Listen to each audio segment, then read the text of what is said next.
Hello and welcome to the Bravas Luxury Living Podcast. On our Luxury Living Podcast, we explore ideas and themes for people who are building or renovating or just doing something to their luxury home and really want to make it the most comfort and convenient place they can be.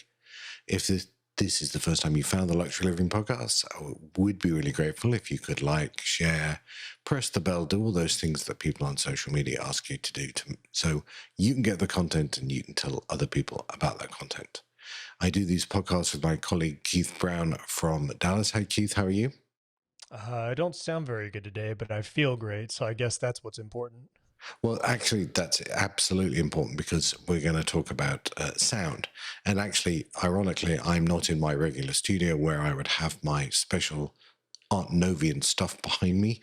I'm actually in a temporary location, so we'll have to talk about Artnovion even if I can't show you.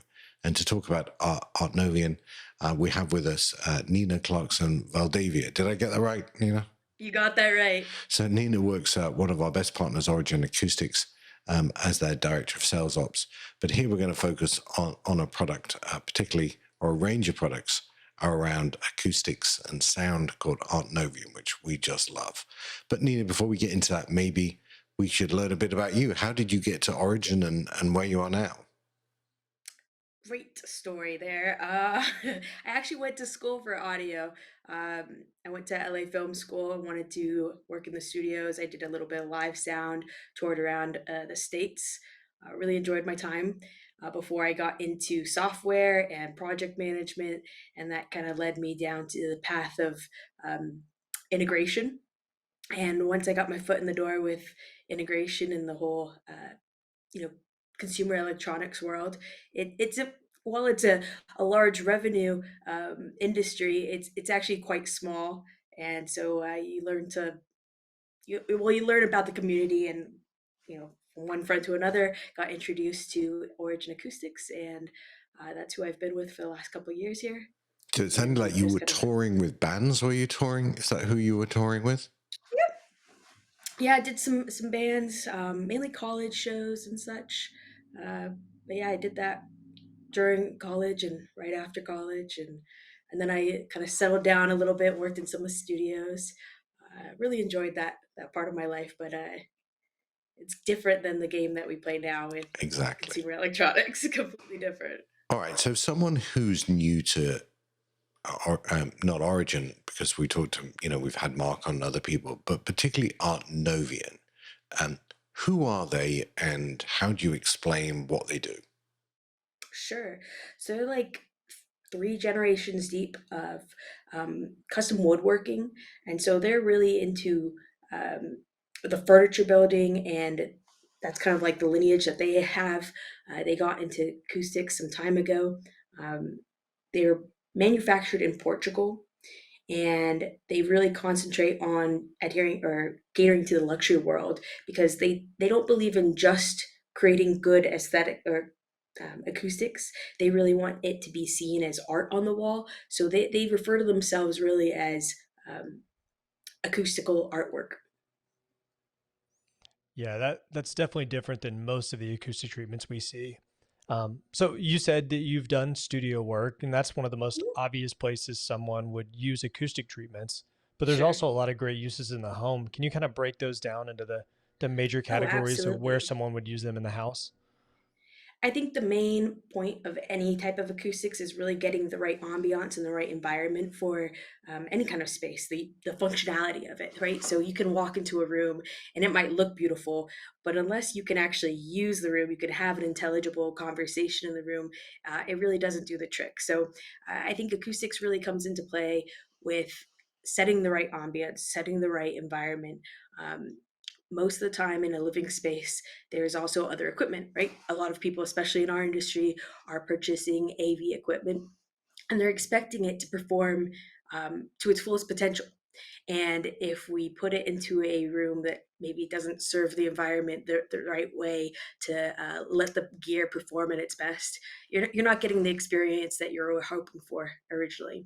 Um, I think if you look at a living space, sometimes it's hard to just have a conversation with somebody Mhm. from one room to the next. A lot of these homes these days have a lot of open floor plans, and while that's really conducive to being together, sometimes it doesn't sound as great to be together when you can't even have a conversation throughout one room or from one room to the next.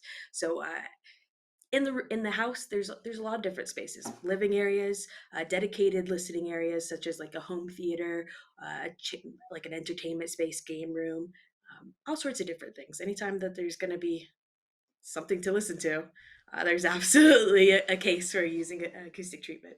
Yeah, I definitely want to spend probably the majority of the time talking about listening to each other in those living spaces. But let's talk about the dedicated spaces, theaters, listening rooms, because that is kind of the most obvious example of where someone Sure. would use acoustic treatments. Um, what should someone think about when they are designing a theater from an acoustic standpoint? I mean, I guess there's a few reasons you would treat a room. Kind of what should someone think about as they start to see a theater or a media room on their plans and start thinking through the process of actually building it out? I think earlier in the process, the better, because you really want it to work hand in hand with what you're putting in on the wall. So let's say you know what your speaker plan is already. If that's the starting point of your build out, knowing where the speakers are going to go. Are they going in wall or are they going on wall? Are the acoustic treatments going to go over the speakers? Are they going to go next door to the speakers? Are they going to be framed in and kind of like more flush into the wall? Or are they going to stick out off the wall, show all their dimensions, show off all the artwork possibilities that they can really produce? And then, uh, the listening position is critical, right? Because we really want whoever's sitting in the primary listening positions to have that theater experience. So tuning the room according to basically the acoustical analysis of the space, and we can predict that by knowing what kind of build materials are going into the room and the size of the room. um, there's a lot of tools out there and programs that we use to be able to analyze it and predict what the acoustics are going to be before it's even built. So then at that point, it's really a matter of just getting those plans over to us so that we can do the heavy lifting and put the design together. And how does someone know? I mean, this is kind of a leading question. I know the answer, but how does someone know if their space will benefit from acoustic treatments? Sure. So anytime you're going to be purchasing high performing gear, you're going to want to have the right environment for it, which means tuning the room. And you really can't tune a room without proper acoustic treatment. That's just kind of the way it goes. If you walk into a space, let's say it's an empty space, it hasn't been completely built out yet, you don't have your furniture in there yet, you can do a simple clap test, like literally just clap, listen out for that echo. If you hear there's an echo, there's a potential to treat that room. Yeah. And I guess that clap test, what that's showing somebody is if your clap is echoing and you're hearing it over and over again, if you're watching a movie, listening to sounds, you're going to be hearing those sounds over and over again. And your brain is Absolutely. spending time processing that and trying to kind of make it intelligible as opposed to just enjoying what you're watching or listening to. Is that accurate enough? Precisely. Absolutely. You want to be immersed in it where you're not questioning things. You're not asking, why does it sound like this? You really want to be immersed into the experience. And it takes away from that if there's echoes, if there's um, manipulation to the sound, if it's not actually being reproduced the way it's supposed to sound. So I have a technical question, if I could. So when I was looking at putting stuff in our space, someone said to me, "Oh, you need absorption or diffusion," and I went, "Oh, that's great. I have no idea what the difference is." So maybe as you're looking to tune the room, what does absorption do? What does diffusion do? And when would you need them? Sure. So with absorption, we can actually break that down into two categories. We have bass traps, which really tackle and remove the energy from like the low end. So those rumbles, the low frequencies that can produce moneyness. Standard absorption usually treats more of the mid range, which is where our speech intelligibility is. We really want to clean that up. So again, with a theater space, you're listening to something that's probably going to have music in it. You're going to have a lot of speech. There's action scenes, perhaps, like the dynamics of the sound is going to be wild. So, besides just reducing the sound, sometimes you don't want to completely dampen the room to an extent where it sounds almost eerie to be inside there, where you can hear your own, blood move through your your body or you're breathing so much. You really want to, again, immerse yourself and just hear what you're supposed to be hearing.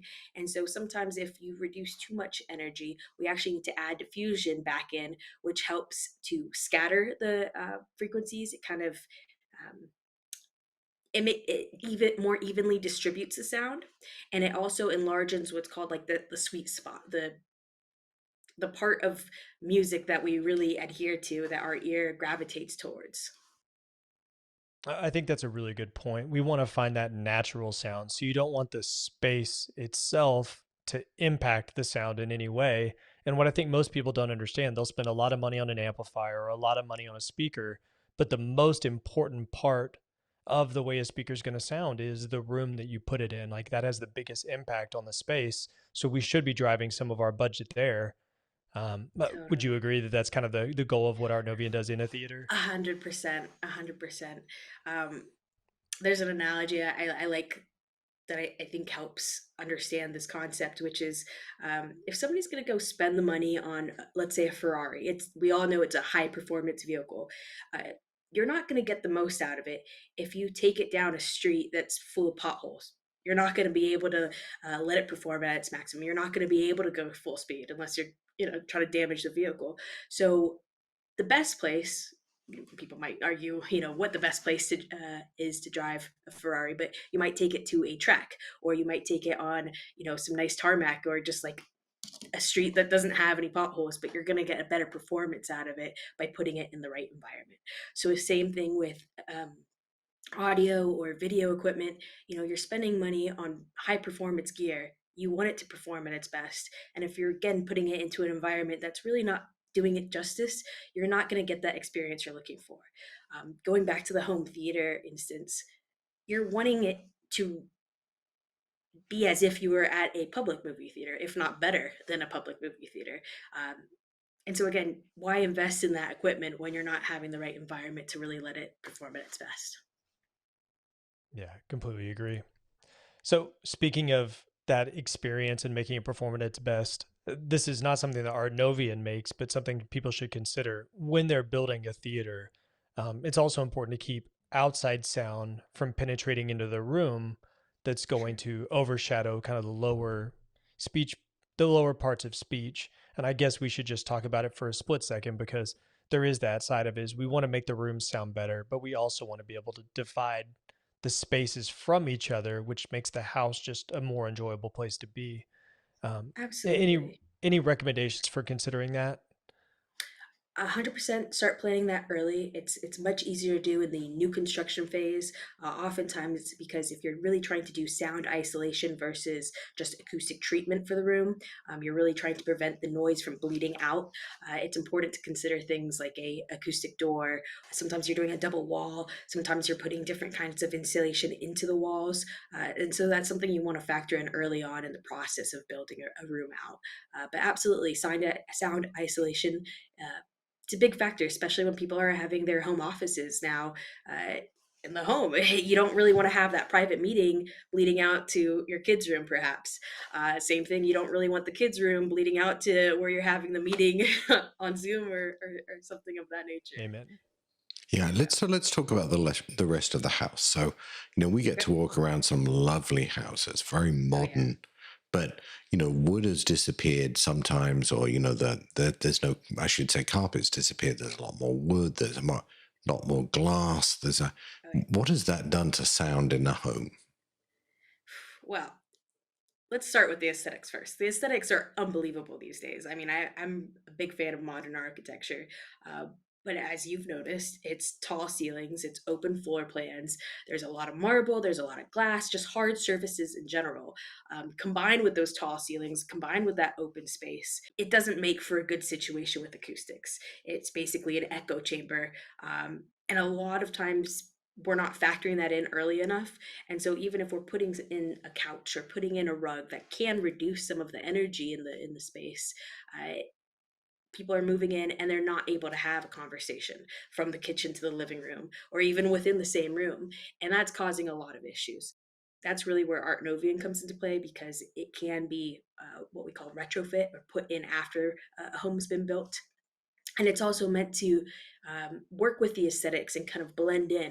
Yeah, I think that's important to consider, and I think it's one thing most people have experienced. Like you've been in a very noisy space, like on a crowd. If your car broke down on the side of the road and cars are whizzing by and it's really noisy, we think of that as impacting us, but we don't realize what a noisy space inside our home is because it's not as dramatic or as obvious. But I would Totally. say, like in my house, in my theater, or not my theater, my office where I'm sitting now, I have acoustic panels because I wouldn't want to take phone calls. Like I found myself taking phone calls in my office and then walking to another part of a house to have a conversation. And that's not the Yeah. house working for me. That's me trying to just function within my home. And I was able to put a few acoustic treatments in here. And now it's kind of that quiet, safe space inside the home. And in my case, I chose something that just kind of blends in, which is one of the options. But I think what's neat with Artnovion is we can actually put acoustic treatments into spaces where they add to the space. Like what kind of looks could somebody have that might work in different spaces? And I'm sure we can put some pictures up to show some of the Sure. options, but kind of walk us through that. So there's all different kinds of panels that can be used. So we have things that can be put on what's called a mobile wall, so it can be moved around. Uh, let's say you're having a meeting, you want to kind of enclose that meeting space area. We can put these mobile walls in place. Um, we have panels that go on the walls that have dimension to them, so they have different shapes that stick out off the wall and are meant to be seen. They have a flow to them, so when you piece them together, create this array that really is a visually stunning effect, and it looks like artwork. It looks like it's supposed to be the focal point of a room, essentially. Okay, Nina. So here's my question for you. I'm looking around a house, or I'm going to a new house or a new home, and I want to know what I got to start looking for in in things that might give me problems. So let's think about it. What should people look for? What are the 4 or 5 things that are going to give them sound problems when they look around the house? So if we have tall ceilings and a lot of hard surfaces, finding areas that we can actually place treatment would be the first place I'd be looking, right? So let's say I have a all glass atrium kind of room. Uh, I might not be able to put panels on the glass. I wouldn't want to either. So then I'm very limited on where I can put the treatment. So thinking about that early on, do I need to put subflooring in? Do I need to add a thicker rug? Whatever it might be to help soften that room is important to consider early on in the process. Um, there's other things like sharp corners, a lot of different corners. Not every room is a shoebox shape. So sometimes when you get these uh, very perpendicular angles, they can create nodes and cause kind of buildup of certain frequencies that are unwanted. And so looking at that early on and having a plan for it. I go into some homes and they have tall ceilings, but they have ceilings that are funny shapes, don't they? They're either, they try and look like old barns, or does the Sure. shape of the roof as well as the height of the or shape of the ceiling, I guess, as well as the height of the ceiling make a difference? Absolutely, yes. The best way to think about it is a pool. A pool with waves of water is very similar to waves of sound. Uh, when the wave of water essentially meets the edge of the pool, that wall, it bounces off and comes back. And the wave that was right behind it crashes into that first wave. And that kind of causes that buildup. So depending on where the audio is firing from, so let's take this example of a pitched roof. If the sound is, let's say, on one of the walls, it's going to fire out in a couple different areas, but it's going to start bouncing off that pitched roof. And so, knowing where the second bounce is, the second reflection, if you will, and where those buildups are going to be, where the waves are essentially going to be crashing into each other, is important. Um, and so, yes, a tall ceiling plays one factor. But then, if it's angled a certain way, depending on also where the audio is firing in towards that angle, is going to essentially change the acoustics of the room.